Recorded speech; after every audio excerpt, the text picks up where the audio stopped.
বাংলাদেশ পরিস্থিতি নিয়ে ভারতের কংগ্রেস নেতা রাহুল গান্ধীর উদ্বেগ প্রসঙ্গে পররাষ্ট্র উপদেষ্টা বলেছেন, ভারতের উচিত হবে এই ধরনের বক্তব্য থেকে বের হয়ে আসা।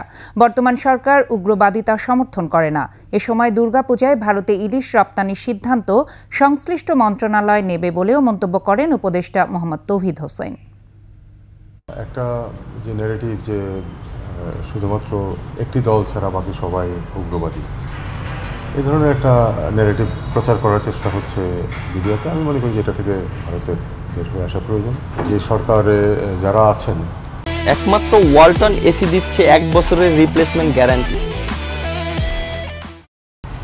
তাদের কারোই তো এই ধরনের কোনো এজেন্ডাও নাই, এরকম কোনো ব্যাকগ্রাউন্ডও নেই।